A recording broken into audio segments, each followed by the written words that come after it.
जो मित्र माने आमर चैनल टी को लाइक शेयर और सब्सक्राइब करना से माने लाइक शेयर और सब्सक्राइब करने को कदापि भूलंतु नहीं। दर्शक बंधु आज कार्यक्रम माध्यम आम आलोचना करबा जपमाला विषय रे। प्रत्येक दिन जदि आपण संकल्पित भाव रे जप करते निज आराध्य इष्टंकर कलौ नामैव केवलम कलिजुगरे नामर महत्व रही।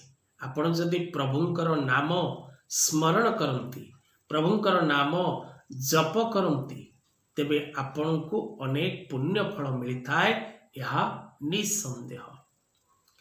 तेबे दर्शक बंधु ए जपमाला जो माला रे आमे जप करूचे से मालाटी सदा सर्वदा किपरि रखिबे आपण, कारण अनेक व्यक्ति जपमालार सठिक व्यवहार जानी न था। जपमाला को साधारण मालाटीए भाविबा अनुचित अटे, कारण दर्शक बंधु गोटे साधक बा साधना रे व्यवहार करुथिबा बा पूजा कर्म रे व्यवहार करुथिबा माला साधारण ही न थाए, कारण मालाटी रे आमे प्रभुंकर नाम जप करिसे एवं से मालाटी तार प्रत्यक्ष साक्षी। तेणु प्रभु नाम जो माला द्वारा आमे करिचे से माला को साधारण माला भाविबा अनुचित अटे। अनेक व्यक्ति विशेष माने माला को व्यवहार करुथिबा निज जपमाला को अन्य को दे दियंती, इठी सिठी रखी दियंती, ये सब उचित नहीं। कारण माला को किपरि आपण व्यवहार करिवे, जपमाला व्यवहार करिबार नियम कौन एवं जपमाला को आपण किपरि व्यवहार करिवे ए विषय रे जानिबा आपण मानकर नित्यांत आवश्यक। कारण दर्शक बंधु प्रत्येक दिन आपण निजर इष्टंक नाम स्मरण करिबा उचित। यदि आपण इष्टंकर बीज मंत्र बा इष्ट नाम को आपण कोनोसी मंत्र जानि नाहंती, केवल आपणकर आराध्य नाम को आपणकर मने करंतु आराध्य मुक्तेश्वर महादेव ओम मुक्तेश्वराय नमः, आपणकर मने करंतु आराध्य गाँ ठाकुराणी बुढ़ी जागुले तो ओम बुढ़ी जागुले दिव्यै नमः, नचेत खाली माँ बुढ़ी जागुले दिव्यै नमः। तेणु मनसा मध्य मानसिक जप बिना मालारे मध्य आपण मनसा जप मन मध्य भगवती बा भगवान नाम आपण स्मरण करिपारे। तेणु जपमाला व्यवहार करिबार नियम माने सदा सर्वदा जप करंतु एवं जपमाला को किपरि व्यवहार करिबा से विषय रे जानि रखंतु। तेबे दर्शक बंधु जो माने निज पिलामानकर जातक नुआ प्रस्तुत करबा को चाहउचंती, कंप्यूटर रे हो बा तालपत्र रे हो, से माने तळे दे जेथिबा नंबर रे जोगाजोग करिवे। जो माने ज्योतिष भित्तिक शिक्षा ग्रहण करबा को चाहउचंती, वास्तु शिक्षा ग्रहण करबा को चाहउचंती, सामुद्रिक हस्तरेखा शिक्षा करबा को चाहउचंती, से माने तळे दे जेथिबा नंबर रे जोगाजोग करबा को भूलंतु नहीं। तेबे दर्शक बंधु विषय वस्तु रही आज जे जपमाला व्यवहार करिबार नियम कौन। आपणक निकट रे 10 गोटी नियम उपस्थापन करुछि, आहुरी अनेक नियम रही, किंतु मुख्य ए 10 गोटी नियम को मानि चलिबाकू चेष्टा करंतु। तेबे कौन से नियम गुड़िक जानी रखंतु।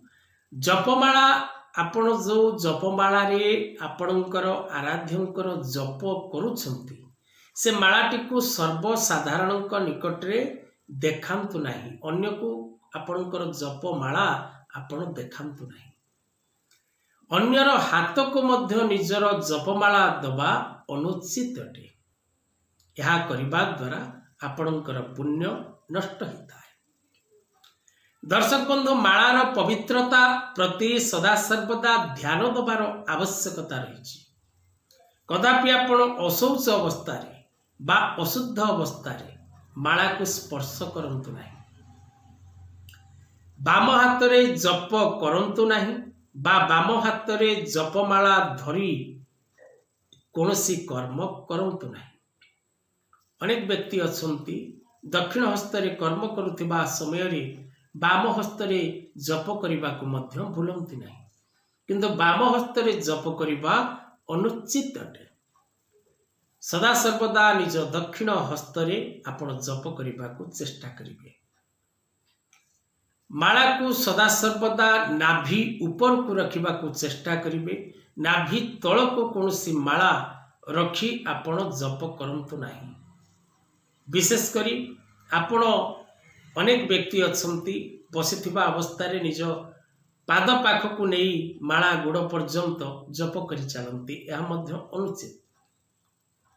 ମାଳା ଜପ କରିବା ସମୟରେ ସଦାସର୍ବଦା ଆପଣ ମାଳା ପ୍ରତି ସମ୍ମାନ ଦେବାର ଆବଶ୍ୟକତା ରହିଛି। ମାଳା ଶୋଧନ କରିବାର ବ୍ୟବସ୍ଥା ରହିଛି। ଅକ୍ଷ ମାଲିକାୟ ନମଃ ଜପ ପୂର୍ବରୁ ମାଳା ପୂଜନ କରିବାର ଆବଶ୍ୟକତା ରହିଛି। ଯଦି ଆପଣ ପୂଜନ ଜାଣିନାହାନ୍ତି, ପୂଜନ ମନ୍ତ୍ର କ'ଣ ଜାଣିନାହାନ୍ତି, ଅକ୍ଷମାଳା ଅର୍ଥାତ୍ ଜପମାଳାକୁ ଆମେ ପୂଜା କିପରି କରିବା, ତେବେ ଆପଣ ଖାଲି ଟିକେ ଚନ୍ଦନ ସିନ୍ଦୁର ଧୂପ ଦୀପ ଫୁଲଟିଏ ଦେଇ ଆପଣଙ୍କର ଆରାଧ୍ୟ ଯେଉଁ ଦେବତାଙ୍କ ଉଦ୍ଦେଶ୍ୟରେ ଆପଣ ଜପ କରୁଛନ୍ତି ଏବଂ ମାଳାକୁ ସେଇ ଦେବତାଙ୍କର ସ୍ୱରୂପ ମଧ୍ୟ ମନେକରି ଆପଣ ତାଙ୍କର ପୂଜା କରିପାରିବେ, କିଛି ଅସୁବିଧା ନାହିଁ। ଗୋଟିଏ ଜପମାଳା ସଦାସର୍ବଦା ଗୋଟିଏ ଦେବତାଙ୍କ ଉଦ୍ଦେଶ୍ୟରେ ପ୍ରୟୋଗ କରନ୍ତୁ। ଆପଣ ଯଦି କୌଣସି ସଂକଳ୍ପିତ ଜପ କରୁଛନ୍ତି ତେବେ ଗୋଟିଏ ମାଳାରେ ଅନେକ ଦେବତାଙ୍କର ମନ୍ତ୍ର ଜପ କରନ୍ତୁ, କିନ୍ତୁ ଗୋଟିଏ ଦେବତାଙ୍କର ଜପ ପୂର୍ଣ୍ଣ ହେଇସାରିଲା ପରେ ଆଉ ଯଦି ଆପଣ ଗୋଟିଏ ଦେବତାଙ୍କର କଣ୍ଟିନ୍ୟୁ ବେସିସରେ ଜପ କରୁଛନ୍ତି ତାହା ଉଚିତ, କିନ୍ତୁ ଆଜି ଗୋଟିଏ ଦେବତାଙ୍କର ମନ୍ତ୍ର ଜପ କରିବା, କାଲି ଆଉ ଗୋଟିଏ ଦେବତାଙ୍କର ମନ୍ତ୍ର ସେଇ ମାଳାରେ ଜପ କରିବା ଏହା ଅନୁଚିତ। 108, 54 କିମ୍ବା 27 ଥିବା ଜପମାଳା ବ୍ୟବହାର କରନ୍ତୁ। ସଠିକ ସମୟରେ ସଦାସର୍ବଦା ଜପ କରିବାକୁ ଚେଷ୍ଟା କରନ୍ତୁ। ସଂକଳ୍ପିତ ଜପ ବା ମନସା ଫଳପ୍ରାପ୍ତି ପାଇଁ ବା ମାନସିକ ରଖି ଯଦି କୌଣସି ଜପ କରୁଛନ୍ତି ତେବେ ସଠିକ ସମୟରେ କରିବାକୁ ଚେଷ୍ଟା କରନ୍ତୁ। ପଦ୍ମାସନରେ ବସି ଜପ କରିବା ପ୍ରଶସ୍ତ ଅଟେ। ଅନେକ ବ୍ୟକ୍ତି ଚାଲୁଥିବେ ଜପ କରୁଥିବେ, କଥା ହେଉଥିବେ ଜପ କରୁଥିବେ, ରାସ୍ତାରେ ଯାଉଥିବେ ଜପ କରୁଥିବେ, ଛିଡ଼ା ହୋଇ ଜପ କରୁଥିବେ, ଏହା ଶାସ୍ତ୍ରୋକ୍ତ ନିୟମ ନୁହେଁ। ତେଣୁ ଜପ କରିବା ପାଇଁ ଅନେକ ନିୟମ ରହିଛି, ଅନେକ ବୈଦିକ ପଦ୍ଧତି ରହିଛି।